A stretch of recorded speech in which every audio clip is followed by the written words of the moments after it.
After we got back together, I changed all the bad habits Diana hated. No more constant check-ins, baseless jealousy, or petty arguments. I even found a cufflink in the passenger seat that wasn't mine, and I just carefully put it away for her. But Diana's face darkened, and she slammed on the brakes. Diana had delicate features and a beautiful face, but she carried the intimidating air of someone in charge. Right now, though, she was pinching the bridge of her nose, looking exhausted. That cufflink belongs to Felix. The dinner meeting last night ran late. He had too much to drink, so I had my driver take him home. She looked at me and offered an explanation, something she usually disdained. I've told you so many times. I only look out for him because he's the son of a close family friend. There has never been, is not, and never will be anything between us. Seeing my silence, a rare crack appeared in her usually composed expression. It revealed a helplessness I'd never seen on her face before. What do I have to do to make you trust me? Nothing, I said calmly. I believe you. I'm not mad. Like punching a pillow, her expression went blank for a rare second. Then why have you been silent this whole ride? I glanced at my watch, mentally calculating the time to the airport, and dodged the question. Didn't you say you hate pointless chatter? I'm running late for work. Why don't you just drop me at this corner? I was focused on the traffic and completely missed the ugly look that flashed across Diana's face. You always get out at the next traffic light. We're still over a mile from the office. I hadn't thought of that and was forced to meet her scrutinizing gaze. It's early. If you're not going to the office, where are you going? Just as the suspicion in her eyes deepened, ring. It was the special ringtone she had set for Felix. Diana's sharp gaze softened. Her eyes shifted away, a dead giveaway. It's a work call. I need to take it. She immediately forgot her suspicions about me and unlocked the doors. You can get out here, then. I nodded and quickly unbuckled my seatbelt, but she stopped me. Don't be so clumsy. Watch where you're going. Her voice behind me softened with a hint of coaxing. I made a reservation at that restaurant you've been wanting to check out. I promised you before. I will never miss another anniversary. Happy 7th anniversary. Leo, I'll see you tonight. My hand froze on the door handle. On our last anniversary, she ditched me for Felix. It hurt so much back then, but thinking about it now, I felt nothing. You should get that call, I murmured, my voice soft. Don't keep them waiting.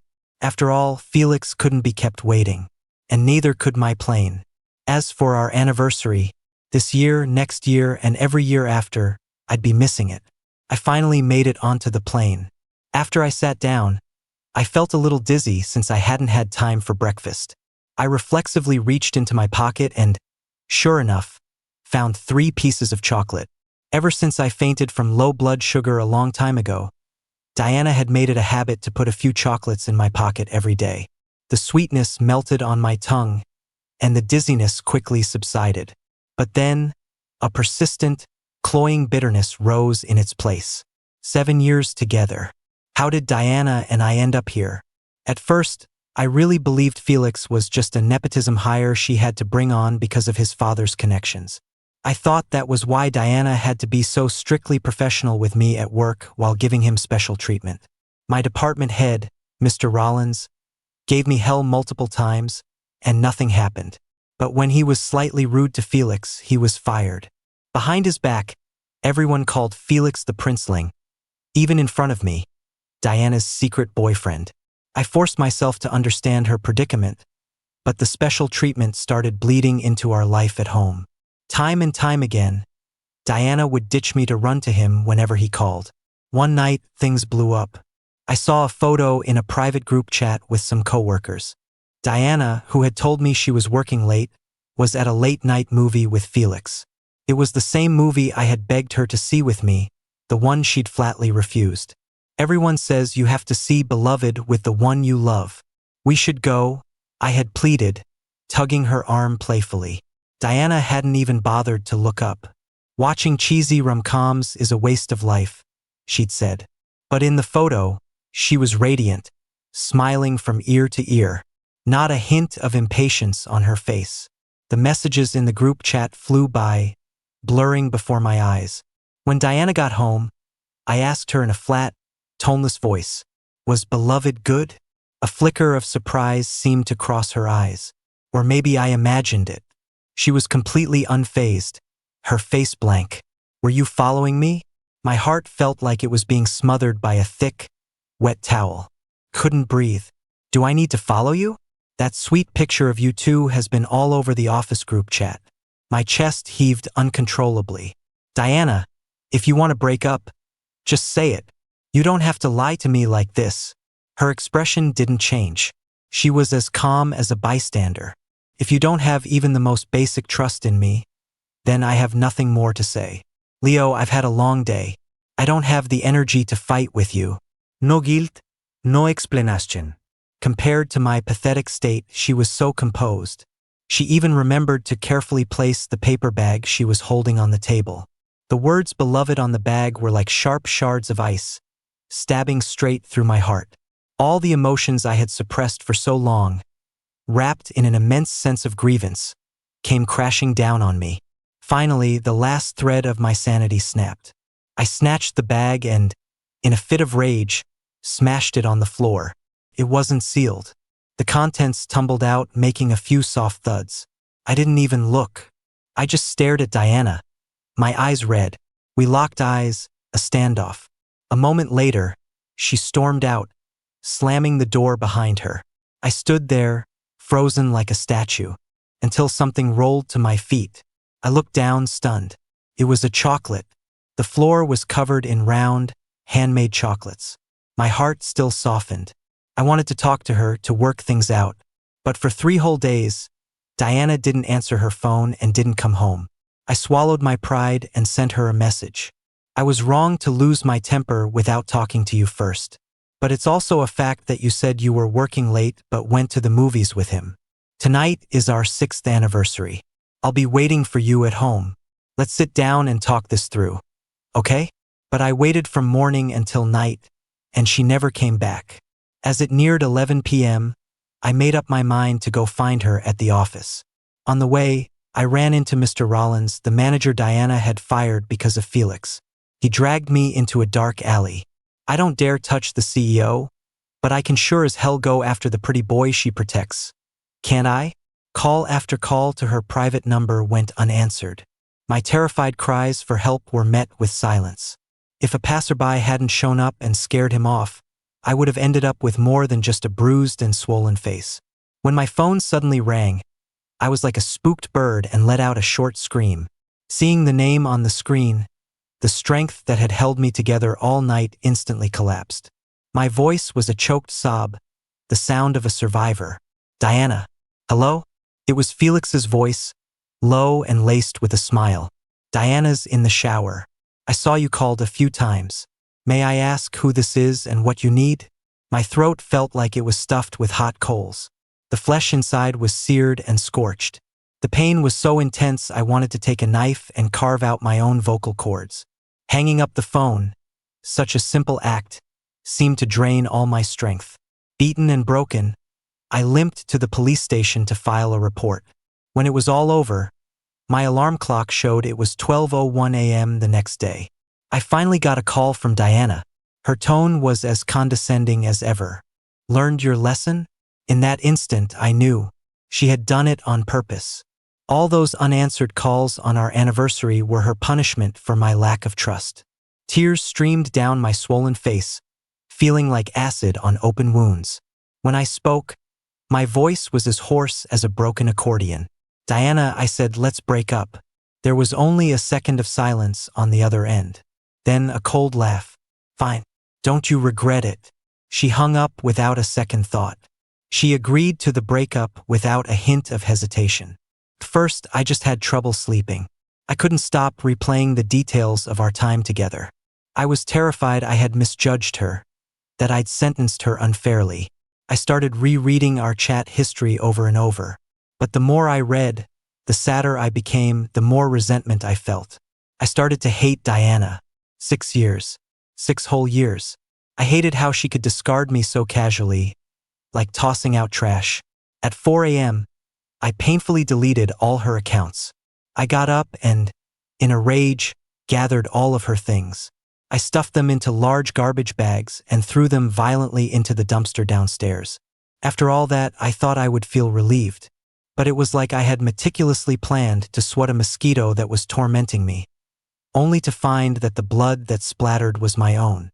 I went to work on time as if nothing had happened, but only I knew that a huge piece of my heart had been carved out. The part where Diana used to be. It had started to rot. To survive, I had to carve out that rotting flesh myself. But I forgot that a wound that big is also fatal. My emotions began to lash back with a vengeance after I saw her at a company-wide meeting. Diana was still as poised and self-assured as ever. In fact, she looked even more radiant. It was as if losing me had had no effect on her at all. Felix exchanged a look with her that he thought was subtle, his face flushing slightly. I started having sleepless nights, throwing up everything I ate. Diana didn't use social media, so I started obsessively stalking Felix's accounts. I analyzed every status and post that had anything to do with her. Until one day, I fainted from low blood sugar at the office and was rushed to the hospital. Diana condescended to visit me. It was the 29th day since our breakup. She casually twisted the matching promise ring on her finger. "Leo, you've lost weight." I stared blankly, my mouth moving woodenly. "I'm sorry." A triumphant smile spread across Diana's face.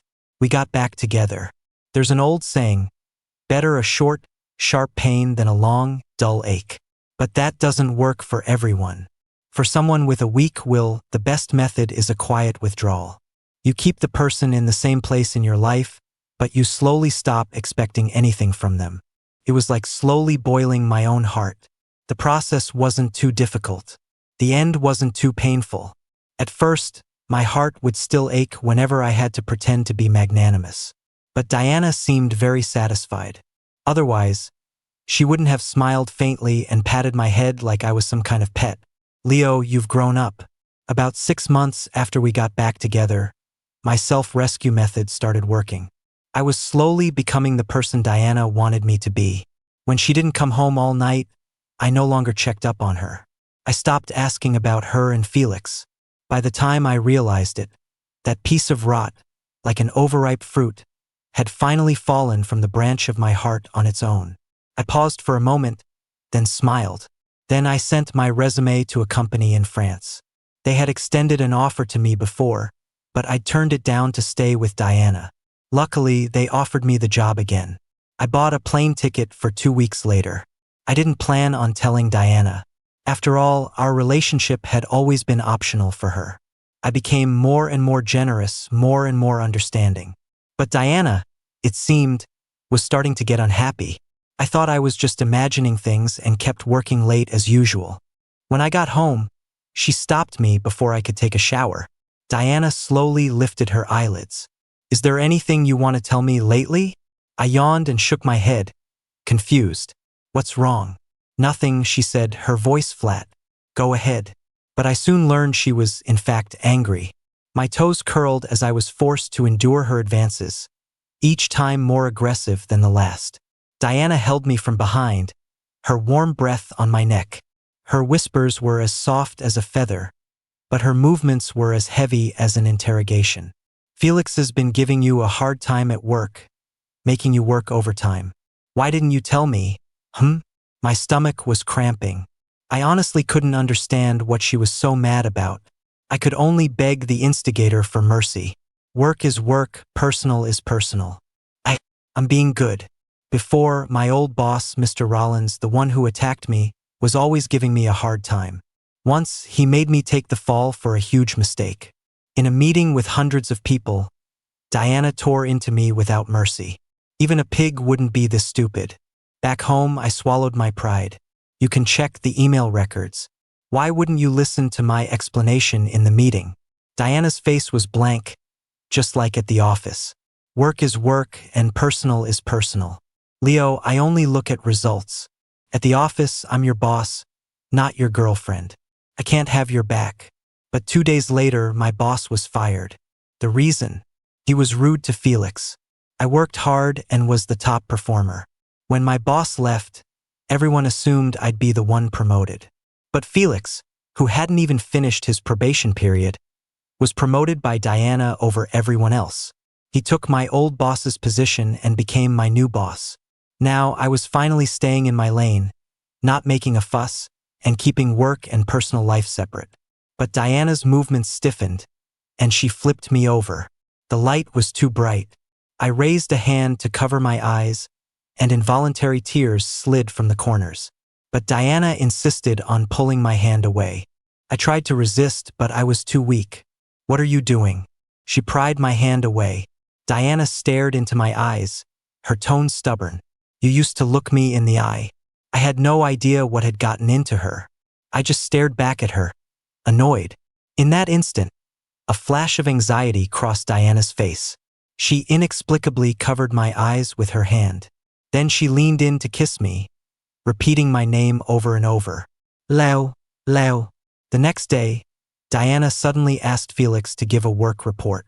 It was all work I had done, and Felix just stammered, unable to say a thing.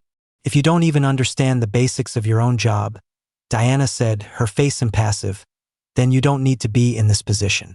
Everyone in the conference room was dead silent, afraid to even breathe. After the meeting, the break room on our floor was buzzing. "God, the CEO was in a terrible mood today. Do you guys think the princeling is about to lose favor?" Everyone was chattering away. Someone pointed at me as I was making instant coffee. "Leo, why are you so quiet? I've got to say, you're one tough cookie. You didn't even crack when the boss reamed you out like that." Honestly, I couldn't be bothered to get involved in their drama. But in a situation where everyone is gossiping about the boss, silence means potential betrayal, and you become the target. So I just laughed it off. Who am I to compare myself to the princeling? I'm just a drone. They're childhood sweethearts. They fight 1 minute and make up the next. A love-hate drama is the ultimate office romance trope. "Hey, why are you nudging me? Stop it." I looked down to steady my ceramic mug, making sure to add, "They're a perfect match." Honestly, I'm totally shipping them now. Only after I said it did I notice the eerie silence in the break room. I looked up and met Diana's ice-cold face. Amid the pitying glances of my coworkers, I was summoned to the top floor by a fuming Diana. The moment I stepped inside, she wrapped her arms around me from behind. I jumped in surprise. Diana was usually so careful about this. To keep our relationship a secret, she made me get out of the car 2 traffic lights early every morning. But now the office door was open, and any of her 7 assistants could walk in at any moment. I frantically pushed her away. "Someone will see." Diana started staring into my eyes again, as if she was determined to dig something out of them. After a long moment, she finally lowered her hand. "Leo, there's really nothing between me and Felix. Forget it. It's fine if you're still upset. From now on, I'll prove it to you with my actions." I was stunned. I never expected to get the promise I'd cried and fought for before our breakup. And now I was getting it for no reason at all. But now, my flight was in 7 days. I didn't want anything from her anymore. Diana started to change. She suddenly began reporting her every move to me, even though I couldn't care less. She became obsessed with forcing me to look at her face during sex. But every time I did, she'd end up covering my eyes. It was like a derailed train suddenly getting back on track. The hands on the clock, our relationship. Everything seemed to rewind to a time before Felix ever appeared. I suddenly thought, maybe she wasn't completely indifferent after all. I should tell her I was leaving face to face. I hadn't noticed when I bought the ticket. My departure date was our 7th anniversary, and tomorrow was the day. I looked at the photo Diana had sent me from her business dinner, a way of checking in. I decided to tell her everything tonight. But then I saw it, Diana kissing Felix. The evening breeze, the summer night, the stars. The scene was identical to the night we got together. 7 years ago. Except back then, I was the one in Diana's arms. Now it was Felix. Felix's flirtatious eyes were dazzling. The smile on his lips was blinding. He looked at me. His eyes flashed with defiance and triumph. I couldn't help but laugh at myself. My heart was like a pool of completely stagnant water. Finally, I was completely and utterly numb. Diana had been on edge for days, perhaps because Leo was a little too well behaved. Before, he would start chattering about how he wanted to celebrate our anniversary a month or two in advance. But today was our 7th anniversary. If she hadn't brought it up in the car this morning, he seemed to have forgotten about it completely. Diana frowned, looked down at her silent phone. A strange sense of losing control crawled up her spine like 1,000 ants. Felt like something intangible was slipping away, just out of sight. She couldn't grasp it, but she had to do something to calm herself. So she sent another check-in message to Leo. I'm handling something important over here. Be good. See you at the Sunset Grill at 6:30 p.m. Just then, a cheerful male voice called out, Diana. Diana looked up, annoyed. She saw Felix's face, and next to him, his father. A caregiver pushing her own father's wheelchair followed close behind. Her father's brow was perpetually furrowed. After we finish our business, it'll be dinner time. So I invited my future-in-law to join us for a meal. Felix's father also put on the airs of an elder, chiming in with her father. It's been a whole year. It's time to set a date for you two kids' wedding. Your father isn't well. Why did you specifically ask him to come here? Let's get this over with so we can all go eat. Felix nodded in agreement. All right, Diana said, a cruel curve to her lips, but no trace of a smile in her eyes. I was planning to meet with your father tomorrow anyway. Felix's father had just started to smile. The smile froze on his face at Diana's next words. Then it's a perfect time to discuss the land in the Northwood development. Northwood? What Northwood? Felix's father's eyes looked like they were about to pop out. Diana's father's face also changed dramatically. Only Felix said, Dad, it's that piece of land. Diana said it was urgent. Last night, Felix said, blushing slightly at some memory. Anyway, last night, I got your official seal and stamped it for her. With every word Felix spoke, the two old men's faces grew a shade paler. Within minutes, Diana's father had fainted from rage. The emotional elder was dragged out by security. Only Felix stood frozen in place like a marionette. He seemed to finally understand the situation, his eyes turning red. So you've been using me this whole time? Being nice to me was all an act, just to gain my trust and go after my dad? I don't understand your business stuff. But I never did anything to hurt you. I even knew you had a boyfriend and waited for you to break up. How could you do this to me? Felix had naively allowed his father to use his shares to pressure her into a marriage alliance. Now that she had her shares back and was no longer under anyone's thumb, Diana couldn't be bothered to waste another expression on him. Her voice was cold, without a hint of emotion. Didn't you? If you hadn't used your privileges, how would you have gotten your position at my company? Felix looked at her as if for the first time. Oh, he said through his tears. So you're standing up for your boyfriend, Leo? Diana hadn't expected him to know her boyfriend was Leo. Her brow furrowed slightly. Felix caught it instantly. So the name Leo was this woman's only weakness. His eyes were so red they looked like they might start bleeding. Diana wanted to use him and throw him away like a post-it note. But he was going to be super glue. He would tear a layer of skin off her, even if it killed him. Leo submitted his resignation this morning. Since he's a level below me, resignations for employees under level 4 don't require your approval. I figured you didn't know, so I thought I'd be nice and tell you. Diana's pupils contracted. She glanced at her watch, stood up, and said coldly, I have to go. Do as you please. But Felix saw the panic in her hurried steps. By the way, he felt the blood roaring in his veins, and his voice came out sharp and cruel. Leo saw us kiss last night. He watched with satisfaction as Diana's hand froze on the doorknob. Each word a cathartic, bloody cry. You should have seen the look on his face. TSK, what a shame you missed it. Diana drove home immediately. Leo didn't answer his phone. She opened the door to their apartment. Everything was exactly as she'd left it that morning. Leo's favorite pillow was still lying comically on its side on the sofa. Leo's clothes were still neatly folded in the closet. Diana's heart, which had been pounding painfully, finally started to calm down. But the next second, she saw something on the nightstand. It was their matching promise rings. Under the rings was a note. It read, "We're done. You can have this back."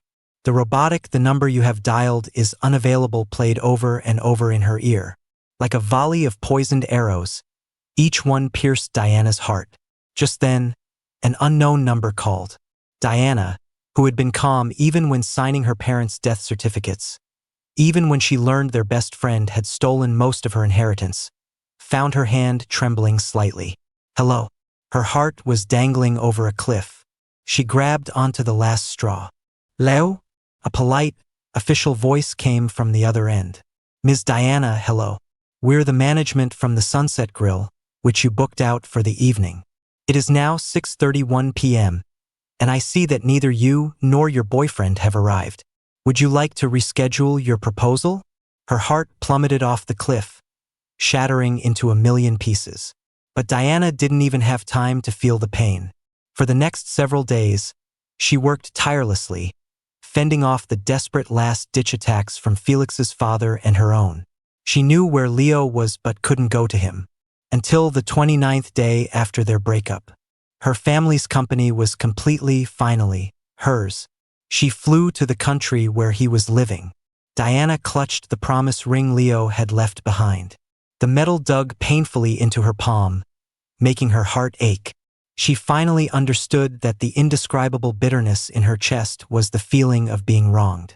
She thought, Leo has really gone too far this time. It's one thing to be angry, but to leave the country without me? Whatever. He loves me so much. He only did this because he saw me kissing Felix and was furious. Diana tried to ignore the images of Leo's uncharacteristic calmness that kept popping into her head. She told herself again, all I have to do is go to him and smooth things over. He'll come right back to me. But on a street in a foreign country, she saw from a distance her Leo kissing another woman. When Vivian leaned in, I was completely stunned. A wave of heat shot from the spot on my cheek she had lightly touched, spreading down my neck and through my whole body. She quickly took a step back. I was still frozen. Why the sudden cheek kiss? I'm sorry. You're just too cute. Vivian looked down at me, her bright eyes shimmering like the sun on the ocean. I wanted to kiss your cheek, but I was afraid it would be too forward. I like you. Will you be my boyfriend? Now I was truly speechless. When my coworkers had nudged each other, joking that the boss had a crush on me, I hadn't taken it seriously. Vivian was the general manager of our branch. Young and successful, with a bright, beautiful face, she was unanimously considered a goddess. My personal interactions with her began when I started staying late at the office to practice my English. One time, I was so tired I fell asleep. When I woke up, there was a comfortable, thin blanket draped over me. When Vivian wasn't talking, she looked very serious. Working overtime isn't a good habit. Being criticized by your boss is always awkward. Just as I was about to explain, I saw a mischievous glint in her eyes, like a child who just pulled a successful prank. But hard work deserves a reward. I was flattered and had no reason to say no. With her help, I improved rapidly. 2 weeks into my new job, I landed a huge deal. That also put me in contention for a promotion, threatening a colleague at my level. He tried to rally others to isolate me. But in a meeting with 100 people, Vivian praised me generously and called him out by name. It was a clear warning shot, a way of standing up for me. My coworkers said they'd never seen the GM go to such lengths for anyone. But I had an untimely thought. So this is what it feels like to be Felix. Truthfully, after coming to France, I rarely thought about Diana. I knew my leaving wouldn't affect her at all. Without expectation, there can be no disappointment.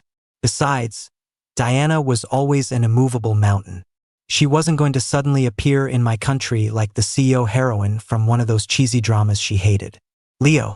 At that very moment, I watched the woman who shouldn't be here, her face grim, striding toward me. Before I could even widen my eyes, Diana pulled me into a frantic hug. Her breathing was surprisingly unsteady. For a second, I thought I saw Vivian's surprised voice cut in from the side. Ms. Diana? You know Mr. Jones? I was shocked too. Why did Vivian know Diana? I was about to push Diana away. She seemed to just then realize there was a third person present. She let go of me, instead standing beside me shoulder to shoulder. Diana's voice was calm, but her hand gripped my shoulder, holding me in place. I forgot to introduce him. Leo is my boyfriend. The last few minutes had been an information overload. My brain felt like an overloaded computer and just crashed. I had no idea what Diana was doing. The words tumbled out before I could think. Let go of me. We already broke up. Hearing this, Vivian's eyes narrowed, and her gaze on Diana turned to ice. Please let him go, she said. Even though you're our client, I have to ensure the safety of my company's employees. The air around Diana grew heavy.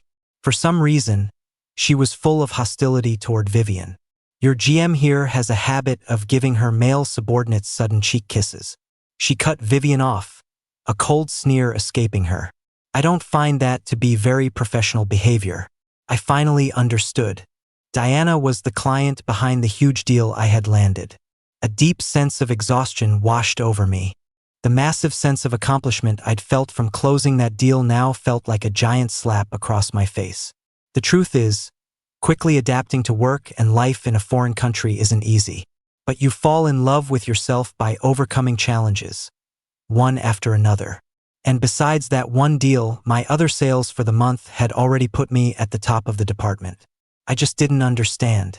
Why did Diana always have to show up at moments like this to tell me, admit it, Leo, you can't live without me? I stopped struggling and said calmly, Diana, let me go. I gave Vivian a reassuring look. Then I said to Diana, let's sit down and talk. It was a long overdue conversation. Diana pinched the bridge of her nose. Her long lashes framed deep-set, weary eyes. That night downstairs, Felix kissed me so fast I didn't have time to dodge. Just like how Vivian just approached you so quickly. But you've been angry for long enough this time, and you've taken it far enough. I'm sorry. Can you come home with me now? I never thought that even now, Diana would still think I was just throwing a tantrum. The words caught in my throat and turned into a laugh of disbelief. I don't care what happens with you and Felix anymore. Diana, when I said we should break up, I meant it. At this point, I certainly didn't think Diana had chased me all the way here out of love. It was probably just the habit of a person used to being in control, unable to handle someone who had always been behind her suddenly disappearing. My words must have been an answer Diana had never anticipated. Her face went completely blank. I was the one who had given her that confidence. After all, in our relationship, I was always the insecure one, the one who surrendered first. Her mouth opened, her tone stunned. Why? I used to be the one hysterically asking why. But Diana would always say there was nothing to explain. Now, at this point, I finally understood her. When you don't care, there's no need for an explanation. I spoke calmly. There is no why. It doesn't matter anymore. The love is gone. We broke up. It's a normal thing. Diana studied me, taking a long moment before speaking. You're just still resentful. Her eyes were dark, full of determination. A breakup, is it? Fine. Then I'll just win you back. I never knew Diana had such a capacity for pestering. She had always been so concerned with her image. She'd never done anything to lower herself like this. A client, a perfectly good client, demanding to work alongside us in our office. She deliberately, calmly, inserted herself into my work and life. I was no longer conceited enough to think she was going to all this trouble because she cared about me. It was just her pride, unable to accept being broken up with. But one day, I was passing the break room. I heard my co-workers talking about me, saying how lucky I was to have two top-tier goddesses pursuing me, and they were betting on who I'd end up with. Every single one of them bet on Vivian. There were many reasons. Someone had seen me and the GM working late in the office alone. Someone else saw us at a screening of a classic movie.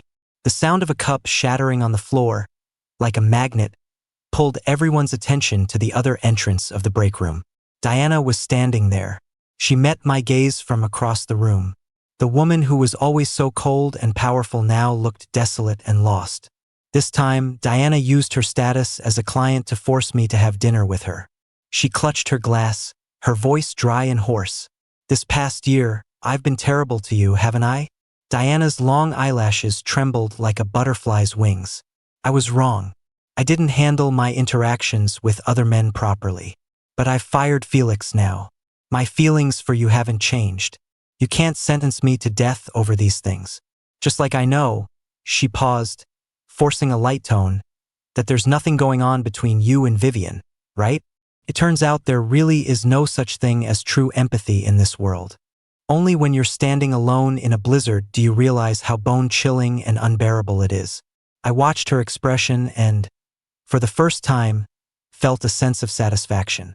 But I didn't want to drag Vivian into our mess. It doesn't matter, I said. It doesn't matter? Again with it doesn't matter? Then what the hell does matter to you? Diana's voice rose unconsciously, causing many people in the coffee shop to turn and stare. The roles were reversed. I used to be the one who was hysterical. She had always been so poised from head to toe. When had she ever lost her composure like this? Her breath hitched, and she calmed herself. Like a drowning person grabbing the last piece of driftwood, she took out the promise rings I had left behind. Like a gambler placing their last chip on the table.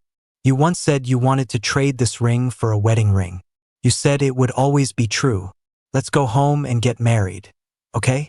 Diana knew better than anyone how much I wanted to marry her. She'd say, the company doesn't allow office romances.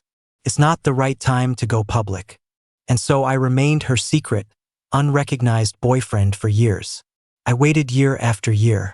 Back when I was being targeted by Mr. Rollins, I would mumble pitifully at home. One day, when I'm the boss's husband, I'm gonna scare the hell out of everyone at work, especially Rollins. My voice would drop. Diana, year after year, when is the right time ever going to come? But now, hearing the proposal I had dreamed of, my heart felt not a single ripple. I met her eager gaze and took the rings. I stated calmly, on our 6th anniversary, I called you many, many times. You didn't answer. Diana's voice was urgent. I was sleeping at the office for a few days. Felix came to bring me something. We didn't do anything. Her explanation stopped abruptly, as if she were an animal being choked. Her thin lips opened and closed several times. As if mortally wounded, she couldn't utter a single word. I think I was more merciful than Diana. I used to be so hysterical, yet she wouldn't even grant me a single explanation. And I was tired. But at this point, there are no survivors in love, only mutual destruction. I laid myself bare, like taking a scalpel to my own chest to expose my heart. The biggest obstacle between us was never Felix. Diana, being with you was exhausting. You made me feel like if I wasn't there, you could just choose anyone else. I worked my ass off, tried so hard, constantly insecure, until later, I realized that the validation I so desperately craved shouldn't have come from you, but from myself. Before, I thought I couldn't live without you. But it turns out, I'm actually happier without you. As my last word fell, Diana's expression was one of sorrow and desolation. She just watched as I threw the rings out the window. In the end, she didn't say a word. After that conversation, Diana never came to my office again. The last time I saw her was at the project wrap-up. Vivian brought me along as the vendor, and Diana was there as the client for the final sign-off. After Vivian learned about my history with Diana, she didn't pressure me for an answer about her feelings, instead saying she would wait for me to sort things out. In the car, there was silence. I sat in the passenger seat. Diana sat in the back. Diana kept her eyes down, not saying a word. I had made things perfectly clear. Diana was never one to wallow in misery. After this project, we would probably never see each other again. That year, the winter in France was extremely cold. That night, a blizzard started unexpectedly. My right eyelid twitched uncontrollably. The accident happened in a flash. The tires skidded. Vivian quickly turned the wheel, but she couldn't control the car. I was thrown against the window. In the distance, a car was speeding toward us. Just before the impact, a crisp, familiar scent enveloped me, strong and unhesitating. My head was held tightly in Diana's arms. My face was pressed against something hard through a layer of her clothes.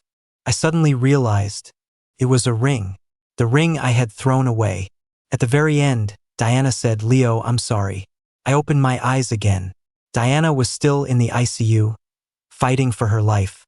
My left arm was broken. Vivian had taken the best defensive action and was the least injured of the three of us. She came to see me, her face full of shame. I didn't blame her. After all, blaming someone I'd only known for 29 days for not risking her life to save me in a moment of crisis would be completely unreasonable. Besides, in a situation like that, self-preservation is the first human instinct. What kind of person could overcome that instinct and use their own life to save someone else's? I sat numbly outside the ICU. The first people to arrive were 5 lawyers who had flown in from overseas. They had me sign a pile of documents. The 3 most important lines stated, in the event of Diana's death or incapacitation, all her assets would be unconditionally transferred to Leo Jones. And this clause could not be revoked for any reason, not even by Diana herself. In a life or death moment, Diana had used her life to say she loved me and then apologized. I just didn't understand. How could someone love a person and hurt them so condescendingly at the same time? I covered my face and finally broke down, sobbing. One of the lawyers was older. He had watched Diana grow up. He told me the whole story of her fight for control of the company, then sighed deeply and patted my shoulder. That old man from the Felix family is cunning. She had no choice but to play along with Felix. Diana's been a fighter since she was a child. Perhaps that's why she'd rather let you misunderstand her than tell you the truth. For her to show you her vulnerability would be like asking her to die. My left arm was out of its cast, and Diana had been transferred to a hospital back home. But she still hadn't woken up. I went to the Sunset Grill. As the sun began to set, someone at the next table was proposing. The restaurant filled with good-natured cheers. The girl, blushing under the crowd's encouragement, accepted the ring. The 2 left the restaurant, completely content. A server clearing their table was sighing wistfully. Last time, a stunningly beautiful woman booked the entire restaurant, but she and her boyfriend both stood her up. The lady had confirmed every detail in advance, the entire process, the ceremony, even the air humidity. The thing I remember most is that for everyone who proposes here, the centerpiece on the table usually says, "Marry me." But this lady was special. She had a custom one made. It said, "Worth the wait." The sun went down. Only the afterglow remained. I watched, and for some reason, the soft light felt blinding. By the time I realized it, tears were streaming down my face. Couldn't deny it. In this world, apart from Diana, no one else could bring me such extreme love and hate. I returned to the hospital room that night. Diana was still lying there quietly. Her features were as delicate and beautiful as a painting. Just like every night she used to lie beside me. As if in the next second, she would open those eyes that once brought me so much love and pain. She would look at me, kiss me softly. I whispered, "I know you love me now." But the process of being completely broken down, bone and sinew, and then rebuilt is too painful. I can't go through it a second time. I accept your apology. Our 7 years, all of it is wiped clean. After saying that, I smiled softly. Wake up soon. The weather will be nice tomorrow. Diana, I sincerely wish you a life of freedom. A breeze blew past the window, carrying my voice, full of release. It's just that I won't be in it. Diana's story. Diana had a very long dream. First, she saw the 19-year-old Leo. She was the president of a club, he was a new member. They all went out for a steak dinner. He ordered his steak medium well. Someone laughed mockingly. His fair skin flushed, the color spreading from his ears down his slender neck, disappearing into the collar of his white shirt. Even as embarrassed as he was, he managed a candid smile and admitted to everyone, "Sorry, my family doesn't have much money.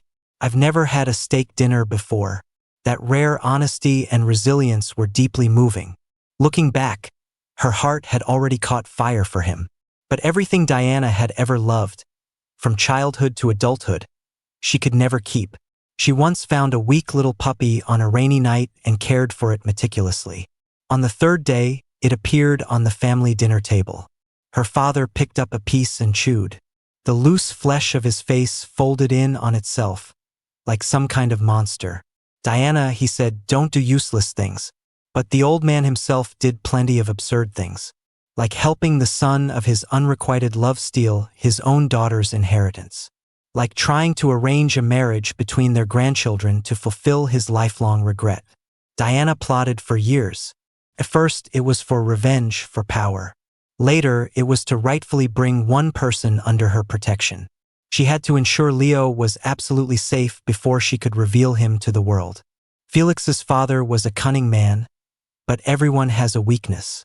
When that weakness presented itself, Diana hesitated for only a second before seizing the opportunity. In that 1 second, she thought, "I can never, and will never, let Leo know about any of this." In his eyes, she was supposed to be all-powerful, a master strategist, not some despicable, incompetent person who would do anything to achieve her goals. As long as nothing actually happened between her and Felix, she hadn't betrayed him. When Leo first confronted her, she had nothing to say. She just wanted to avoid the topic. Later, this self-sacrifice became a form of self-brainwashing. On one hand, she grew annoyed. Why couldn't Leo just be more obedient? She was the one sacrificing everything, paving the way for their beautiful future. On the other hand, she couldn't help but feel a secret arrogance, the kind reserved for the one with the upper hand in a relationship. Leo loved her. No matter what she did, Leo would never leave her. His pain, his struggle, his tolerance, and his compromises all became her nourishment. It tirelessly watered that feeling she had so rarely possessed since childhood, a sense of complete control. This security made her more and more radiant. But he, drained of that nourishment, slowly withered and decayed. When she finally came to her senses, the most painful thing wasn't Leo saying, "I don't love you anymore." It turns out, "I'm actually happier without you." She thought she had become a sanctuary for him, shielding him from the wind and rain. But in the end, she discovered that the wind and rain he had endured were brought by her, the sanctuary itself. She fell in love with him for his heart, as transparent and tough as a diamond. But in the end, she was the one who personally wore it down, struck it and shattered it. The moment the car crashed, she, a person who had always been so selfish, didn't hesitate for a second. As her eyes closed, Diana said, I'm sorry for making you wait so long." A single, crystal-clear tear slid from the corner of Diana's eye. The green wave on the monitor trembled weakly one last time, like a sigh filled with infinite regret. It faded into a calm, flat line, finally giving way to eternal silence.